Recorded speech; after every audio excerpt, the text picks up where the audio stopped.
Hello and welcome to Three Questions With. Got my buddy Paul Falewicz with us. Paul is a fractional CFO. Good morning, Paul. Welcome to the show. Thanks for having me on again, Kevin. So, Paul, I want you to give some advice today because this is what I see happen to a lot of my friends, especially like tradespeople. They're crushing it, Paul. They're busy, and they're like, hey, you know what? I should hire a person, get a truck, get some more supplies because I can make more money without really realizing the true cost of doing that.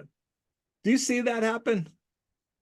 Yeah, I mean, everybody wants to have this growing business. They want to have multiple people working for them. They want to, enjoy that lifestyle where instead of them getting the 2 o'clock in the morning, emergency call, they can dispatch one of their employees to do it. But, as you said, there is a cost that goes into that. There's a cost of if it's a contractor, it's a cost of a truck, tools, supplies, all that type of stuff that goes into it. And a lot of business owners just don't understand what that true cost is. They might be able to get, say, 10, 20 grand of revenue, but not realize it's going to end up costing them 50 grand. Once you get the truck, once you pay for the employee, his benefits, anything else that goes on with the employment side of it that is required. So you kind of have to make that cost analysis just to understand what the best feel is for you.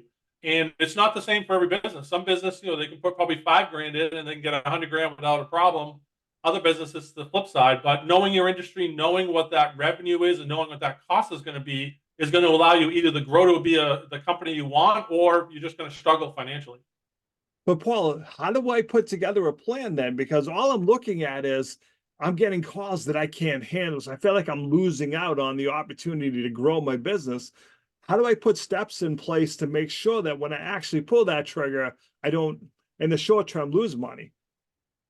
Yeah, you have to know what the cost of that employee is going to be. So, there's obviously sites that will give industry costs. If you've been in that industry a while, you know what the going wage is going to be. So, multiplying that out over the course of a year is going to be what your cost is, plus benefits, plus everything else. So, putting it down on paper, talking to someone, other professionals in that industry will give you a solid idea of what that number is going to be. And once you have that number, you can see what that potential lost revenue is and make sure that that lost revenue that you're turning away those phone calls is going to equal more than what that cost is.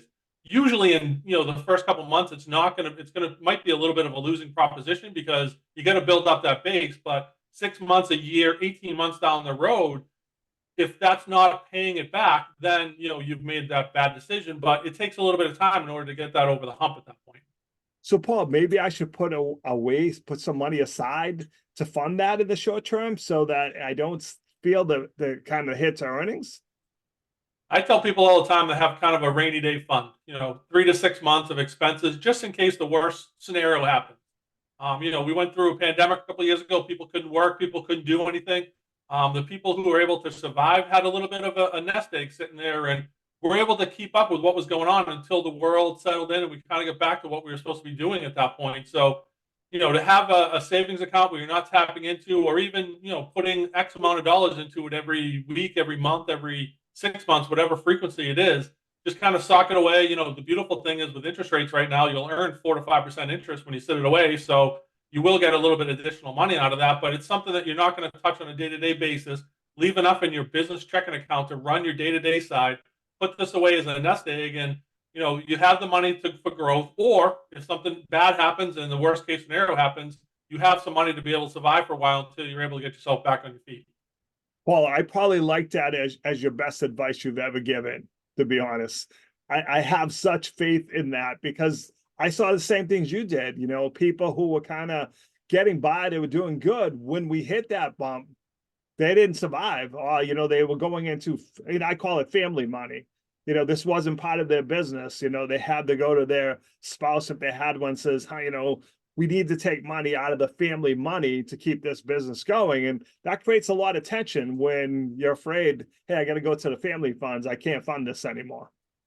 I can't tell you how many times, the one thing that divides people is money. So the people that seem to have money seem happy, but there's obviously problems that come with that. But when you don't have money and you're scrimping and saving and trying to figure out what the next thing to do is, that's when you divide with spouses, with partners, with everyone in your life at that point, because I've personally seen it. Money is the only thing that will really divide people. Politics, everything else, we can kind of argue and, have one side or the other. It's fine, but money, it's kind of just a place where it just causes too much divide and too many issues at that point. And great friendships, great partnerships have turned 100% the other way over a $10 dispute, or whatever the number is. They just fight over it, and it's just not going to happen.